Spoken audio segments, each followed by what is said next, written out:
Okay, so today we're going to continue reading The Orphan of Ellis Island. We're going to start at chapter 17. So this is on page 85. 85? Yeah.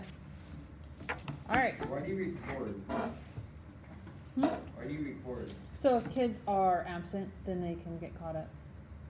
So just listen? Mm-hmm. So if you're missing any of the novel, then you can just listen to it. Okay. The Orphan of Ellis Island, chapter 17. Yesterday when we left off, what was going on with the boys? Recap chapter 16. So the boys went and talked to Father Tommaso. What did he... They split up. One went to New York. Yeah, one. He was going to split them up because where were the boys going? One was going to New York and nothing. Okay, they were all going to America, but two of them were going to New Jersey and one was going to New York because he found families to take them in. I thought they said no. Huh? But they said no. They didn't want to go. They did not want to go. So, what else were they worried about? Who was the fourth person? I can't remember. But Who's our main character? Dominic. Dominic.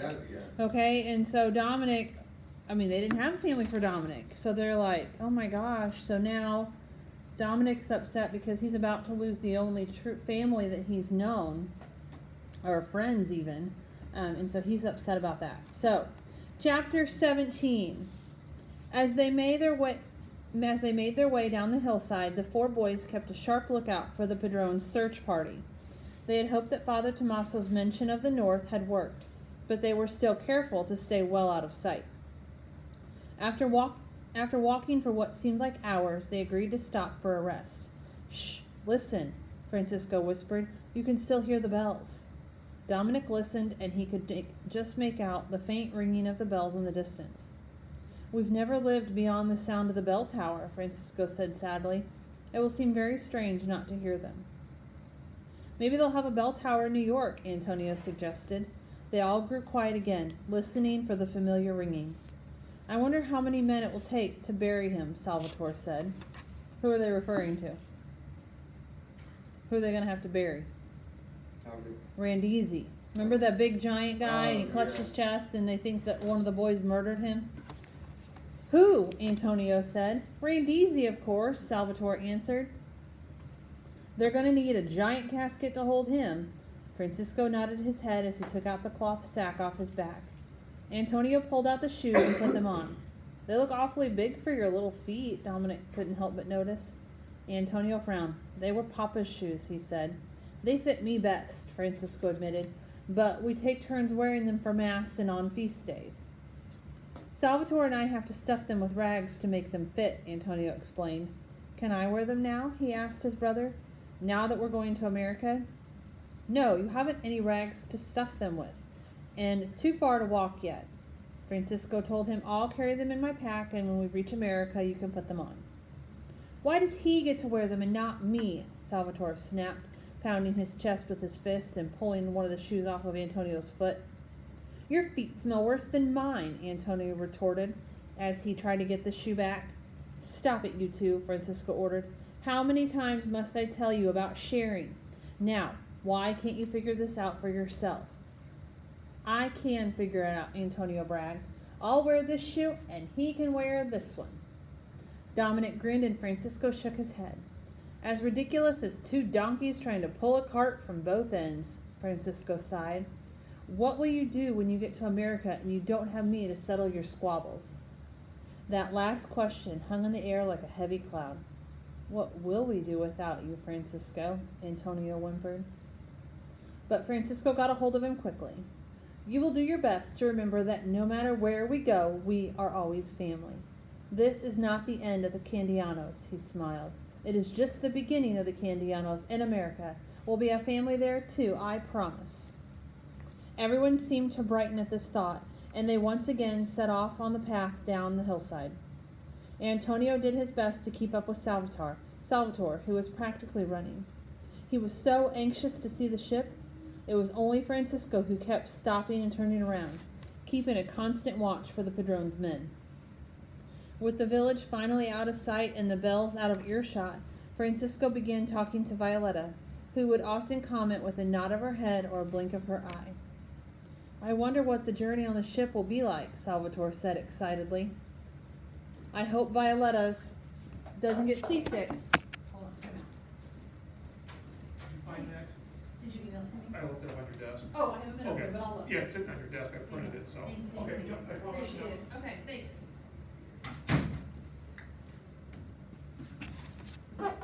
Okay. "I hope Violetta doesn't get seasick," Francisco worried. "She's never been out at sea before." "Neither have we," Salvatore exclaimed. "You're not as sensitive as a goat," Francisco told him. "No one is as sensitive as your Violetta," Salvatore quipped.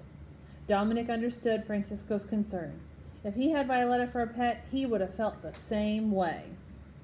With the crimson sun sinking low behind a line of cedar trees, Francisco decided they had best make camp for the night. "It's no more than 2 hours' walk from here to the harbor," he said, "but I don't want to get to the city at nightfall. The streets are known to be dangerous after dark. There are thieves and cutthroats about them. So we'll sleep here and leave at first light in the morning." With all the fresh air and excitement they had that day, Dominic's hunger was growing worse. No one else mentioned food or the lack of it. Dominic guessed they were used to going to bed hungry. They made a soft bed of pine needles and everyone lay down. As the sky filled with stars and a silvery moon hung above them, they talked in hushed whispers about the journey they were about to make. "I wonder if there are stars in the skies over America," Antonio murmured. "It's not another planet," Dominic said. "Of course there are stars in the sky, but sometimes you can't see them because of the pollution from the cars and the light from the sodium lamps." "Pollution? Cars? Sodium lamps? What are they?" Francisco asked. Dominic hesitated, not knowing how to answer. "You see, in the America I know, there are lots of cars that you ride around in, but no horses." "Horseless carriages?" Salvatore asked. "We've heard of them." "Yes, well, in the America that I know, everyone has one, and they make the air very dirty. And the sodium lamps are bright orange lights that everyone uses at night to control crime." Everyone grew quiet at this remark. "What else do you know of America?" Salvatore demanded. Dominic hesitated, not knowing how to answer. "Well, I guess I know a lot," he finally admitted. "Maybe he had relatives who went there before the earthquake," Francisco furtively told to Salvatore. "That's probably how he knows so much. He's got it mixed up in his mind that he was there himself." "Nello Poloni's cousin told us the streets in America are paved with gold," Antonio said, "but Emelina's uncles went there and didn't find any. Emelina thought that maybe they were looking in the wrong streets." Salvatore continued, "But they wrote to her mother to say there was only horse manure on the streets, like here." "So which is it?" Salvatore asked. "Gold or manure?" Chapter 18. "Gold or manure?" Dominic repeated the words aloud as he scratched his head. "Actually, there's neither. Not in America. Not in the America I know. Sometimes you can find money on the streets, but not very much. Some people can get rich if they work hard, but others work hard and never get rich." "I'd be glad just to have a chance to work for some gold," Salvatore said. "I want to work as a cowboy." Okay, so, time out. So, Salvatore says, "I just want the chance to work for some gold." What does that tell you about Italy in 1908? He wants to go to America for the chance to find work. So, do they have work where he's at right now? No. Okay, so the people who came to America in the early 1900s, the second wave of immigrants that came from Europe, their countries were in a hard time, and people didn't have enough jobs. There wasn't enough money. There wasn't enough food. Okay, so the people left and came to America to find a better life. Okay, the chance to work for gold. "Do you know a lot about cowboys?" Dominic asked. "Salvatore knows all about them," Antonio assured him. "Angelo Foretta's uncle showed me pictures of them," Salvatore said proudly. "They were wearing big white hats and they had shiny guns and silver spurs." "He talks of nothing else since he's seen them," Francisco muttered. "I will come and visit you, Francisco, in New York City," Salvatore promised. I will get a job and buy us each a gun and a horse, and we can ride over to see you. And then we can sit under the stars at night and eat linguine together. Do you know what linguine is? It's like yeah, it's Italian. It's like a flat spaghetti noodle. I think I know you're talking about. Yeah. Yeah. So like, it's kind of like if you've ever had like chicken Alfredo, like the white sauce pasta. It's got a flat noodle. That's what linguine is like. Oh, that is good. Yeah. Well, that's what they talk. They talk about eating linguine and calamari, which is squid. That's good. Yeah. So that's what they're talking about. Dominic closed his eyes and tried to imagine the cowboys he remembered from old. Hold on, Flaherty asked that I be him for that. So I was like, sorry, timeout. Department stuff.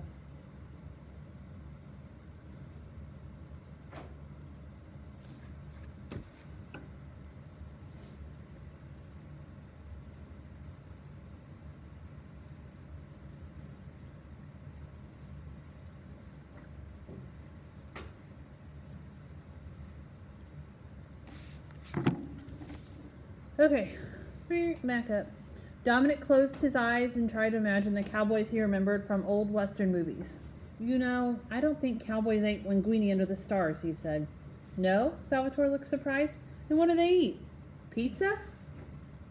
Well, I don't think cowboys ate pizza either. Then what do they eat? Antonio asked. Beans, I guess. Lots of beans. Dominic told him, I think it's going to be different from what you're expecting. I'm expecting to see those big hairy buffaloes, Salvatore informed him. Dominic grinned and reached into his pants pocket.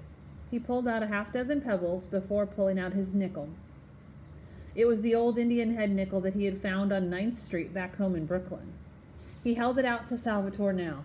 What coin is this? Salvatore asked, turning the nickel over in his hand.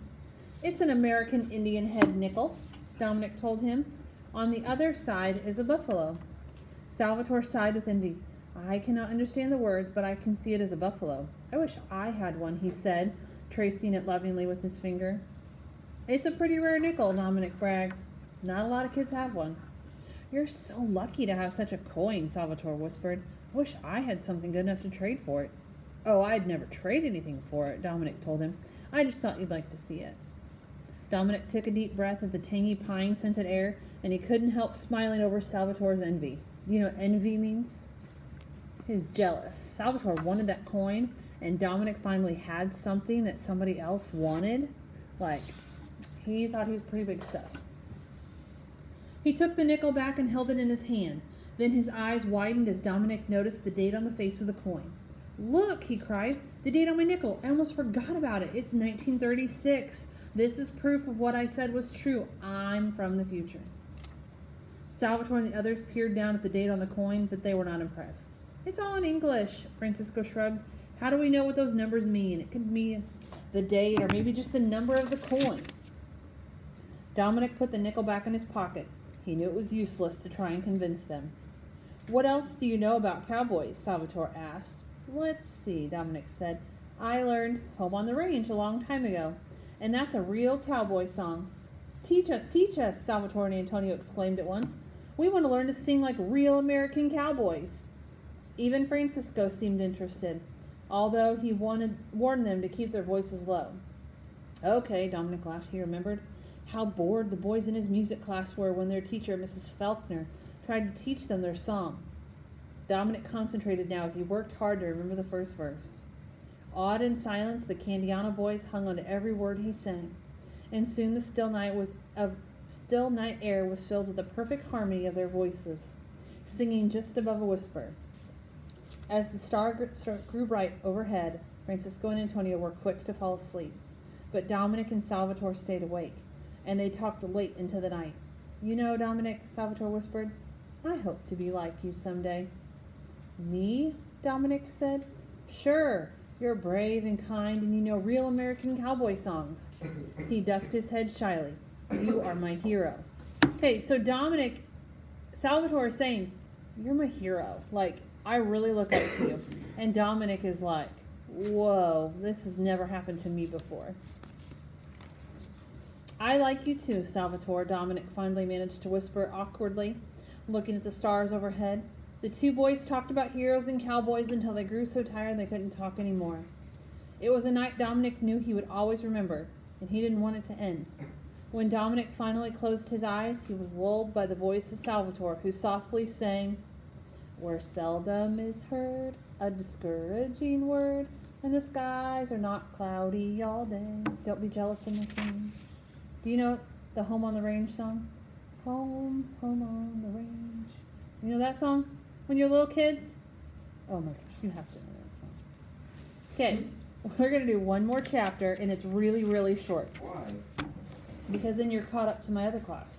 There we go. Chapter 19. Yeah, and then I'm going to give you time to work on the questions that go with these Girl. chapters. Yay! No. Yay! Oh, man. Hmm?